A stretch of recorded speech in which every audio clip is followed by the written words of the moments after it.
ಮುಖ್ಯಮಂತ್ರಿಗಳ ಸಿದ್ದರಾಮಯ್ಯ ಸರ್ ಅವರಿಗೆ, ಕೆಪಿಸಿಸಿ ಅಧ್ಯಕ್ಷರಾದ ಡಿ ಕೆ ಶಿವಕುಮಾರ್ ಸರ್ ಅವರಿಗೆ ಹಾಗೂ ಇಲ್ಲಿ ಉಪಸ್ಥಿತಿರುವ ಎಲ್ಲ ನಮ್ಮ ಜಿಲ್ಲೆಯ ನಾಯಕರಿಗೆ ಎಲ್ಲರಿಗೂ ನಾನು ಧನ್ಯವಾದಗಳನ್ನು ಹೇಳ್ತಾ ಇಲ್ಲಿ ಉಪಸ್ಥಿತರು ಎಲ್ಲರಿಗೂ ನನ್ನ ನಮಸ್ಕಾರವನ್ನು ಹೇಳ್ತೇನೆ. ಸಬ್ಕೋ ಮೇರಾ ನಮಸ್ಕಾರ.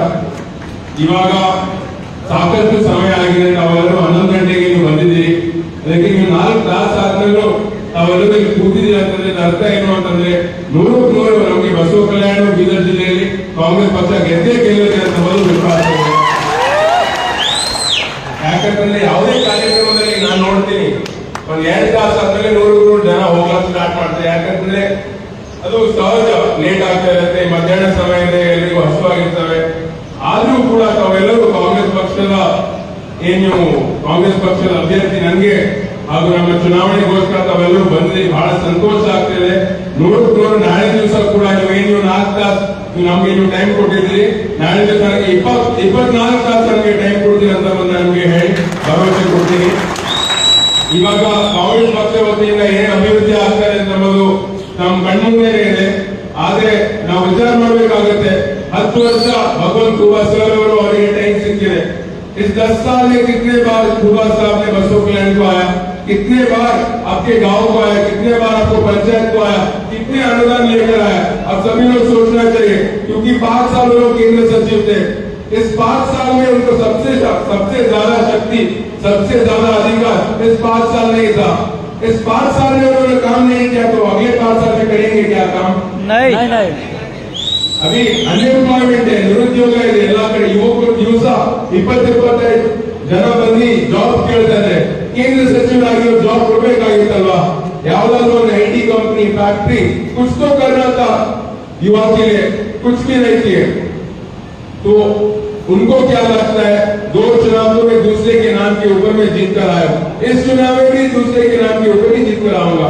उनको यही उनके माइंड में है. तो मैं आपको भरोसा देता हूँ, नाಳೆ ದಿವಸ ತಮ್ಮೆಲ್ಲರ ಆಶೀರ್ವಾದದಿಂದ ನನಗೆ ದಿಲ್ಲಿ ಕಳಿಸಿದರೆ 100% ನಮ್ಮೆಲ್ಲ ನಾಯಕರ ಅವರ ಮಾರ್ಗದರ್ಶನದಲ್ಲಿ ನಾವು 100% ಯಾವುದೇ ಕೆಲಸ ಇರ್ಬೋದು, ಯಾವುದೇ ಸಮಸ್ಯೆ ಇರ್ಬೋದು, 24 ತಾಸು ಟೈಮ್ ಕೊಟ್ಟು 24/7 ನಿಮ್ ಕೆಲಸ ಮಾಡ್ಕೊಡ್ತೀವಿ ಅಂತ ನಮಗೆ ಆಶ್ವಾಸನೆ ಕೊಡ್ತೀನಿ, ಭರವಸೆ ಕೊಡ್ತೀನಿ. ಇವಾಗ ಸಾಕಷ್ಟು ಸಲ ನಮ್ಮ ನಾಯಕರುಗಳು ವಿಧಾನಸೌಧದಲ್ಲಿ ಜಿಲ್ಲೆಗೋಸ್ಕರ, ತಾಲೂಕಿಗೋಸ್ಕರ ನೀವು ನೋಡಿದ್ದೀರಿ ಯಾವ ರೀತಿಯ ಧ್ವನಿ ಎತ್ತಿದ್ದಾರೆ ಅಂತ ಮೊದಲು. ತಾವು 11 ಸಲ ಕುಮಾರಸ್ವಾಮಿ ನೋಡಿದ್ದೀರಿ ನಮ್ಮ ಸಂಸತ್ನಲ್ಲಿ ಧ್ವನಿ ಎತ್ತಿದ್ದು. ಬೀದರ್ ಜಿಲ್ಲೆಗೋಸ್ಕರ ಯಾವ್ದಾದ್ರು ಒಂದ ವಿಡಿಯೋ ವಾಟ್ಸ್ಆಪ್ ಅಲ್ಲಿ ಇದೆಯಾ ಜಿಲ್ಲೆಗೋಸ್ಕರ ಧ್ವನಿ ಎತ್ತಿದ್ದಾರೆ ಅಂತ ಮೊದಲು? ಇಲ್ಲ.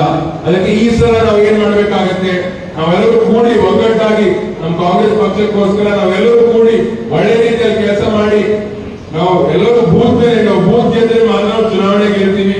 ನಾವು ಬೂತ್ ಅಲ್ಲಿ ನಾವು ಒಳ್ಳೆ ರೀತಿಯಲ್ಲಿ ನಾವು ಒಗ್ಗಟ್ಟಾಗಿ ನಾವು ನಿಂತ್ಕೊಂಡು ನಾವು ಕೆಲಸ ಮಾಡಿದ್ರೆ 100% ನಾವು ಗೆಲ್ತೀವಿ. ಎಲ್ಲಾ ಕಡೆ ಜಿಲ್ಲೆಯಲ್ಲಿ ಒಳ್ಳೆ ವಾತಾವರಣ ಇದೆ. ಎಲ್ಲಾ ಕಡೆ ಜನ ಇದೇ ಹೇಳ್ತಾ ಇದ್ದಾರೆ. सबको मैं यही पूछता हूँ कि कितने बार खूबा साहब आए, सभी लोग यही बोलते हैं कि नहीं आए बोलकर. और इससे ज्यादा आए तो भी क्या बोलते हैं लोगों, उनको समस्या पूछते हैं. एक किसान ढोलगांव ग्रामीण को करेंट पूछे थे कि हमारे खेत में 3 घंटा सुबह 3 घंटा करंट आ रहा है, अब 6 बजे करंट आप लोग व्यवस्था कीजिए. उन्होंने घमंड से क्या बोला, मैंने कहा कि डिक्की में करंट है वो लेकर जाओ. ऐसे रिस्पॉन्स दे रहे लोगों को. ಗೋಪಾಲ್ ಸಲಿಕೇಂದ್ರ ರೈತರು ಫೋನ್ ಅವ್ರಿಗೆ ಸಸ್ಪೆಂಡ್ ಮಾಡಿಸಬೇಕು. ಇವತ್ತಿನ ದಿವಸ ಬಿಜೆಪಿ ನಾಯಕರು, ಬಿಜೆಪಿ ಕಾರ್ಯಕರ್ತರು, ಬಿಜೆಪಿ ಶಾಸಕರು ಯಾಕೆ ನಾರಾಜಲ್ಲ ಖೂಬಾ ಸರ್ ಮೇಲೆ? ಅವ್ರು ಕೆಲಸ ಮಾಡಿಲ್ಲ ನಾರಾಜಲ್ಲ, ಅವ್ರು ಯಾವ ರೀತಿ ರೆಸ್ಪಾನ್ಸ್ ಕೊಡ್ತಾರೆ ಅದಕ್ಕೋಸ್ಕರ ನಾರಾಜಲ್ಲ. ಯಾರಾದ್ರೂ ಸಮಸ್ಯೆ ಕೇಳಿದ್ರೆ ಜನಪ್ರತಿನಿಧಿಗಳ ಜವಾಬ್ದಾರಿ ಏನು? ಕಷ್ಟ ಸುಖಗಳಲ್ಲಿ ಭಾಗಿಯಾಗಬೇಕು, ಜನ ಸಮಸ್ಯೆಗಳನ್ನು ಕೇಳಬೇಕು, ಏನೇ ಸಮಸ್ಯೆ ಇದ್ರೂ ಪರಿಹಾರ ಹುಡುಕಿ ಬಜೆಟ್ ಅನುದಾನ ತಂದು ಕೆಲಸ ಮಾಡಿಸ್ಕೊಡ್ಬೇಕು. ಇದು ಅವ್ರ ಜವಾಬ್ದಾರಿ. ಅದು ಬಿಟ್ಟು ಯಾರು ಬಂದ್ರು ಅವರಿಗೆ ಒಂದು ಗಮನದಿಂದ ಮಾತಾಡೋದು, ಒಂದು ದುರಹಂಕಾರದಿಂದ ಮಾತಾಡೋದು, ಕರೆಕ್ಟ್ ಆಗಿ ಕೆಲಸ ಮಾಡ್ತಾ ಅದಕ್ಕೆ ಎಲ್ಲಾ ಜಿಲ್ಲೆ ತುಂಬಾ ಎಲ್ಲಾ ಕಡೆ ಒಳ್ಳೆ ವಾತಾವರಣ, ಎಲ್ಲರೂ ಒಂದು ಹೊಸ ಮುಖ ನೋಡ್ತಾ ಇದ್ದಾರೆ. ಇವಾಗ ನನ್ನ ವಯಸ್ಸು 26. ನಾನು ಕೂಡ BBA ಅಲ್ಲಿ 5 ವರ್ಷ ನಾನು ಲಾ ಡಿಗ್ರಿ ಮಾಡಿದ್ದೀನಿ. ಸುಪ್ರೀಂ ಕೋರ್ಟ್ ಒಳಗಡೆ ಜಸ್ಟಿಸ್ ಮೋಹನ್ ಅಂಡ್ ಶಾಂತನಗೌಡರು ಸರ್ ಅವ್ರ ಕೆಳಗಡೆ ಕೆಲಸ ಮಾಡಿದ್ದೀನಿ. Advocate on record Sanjay Louis sir supreme court ಅಲ್ಲಿ ಅವ್ರ ಕೆಳಗಡೆ ಕೆಲಸ ಮಾಡಿದ್ದೀನಿ. ಕಾನೂನು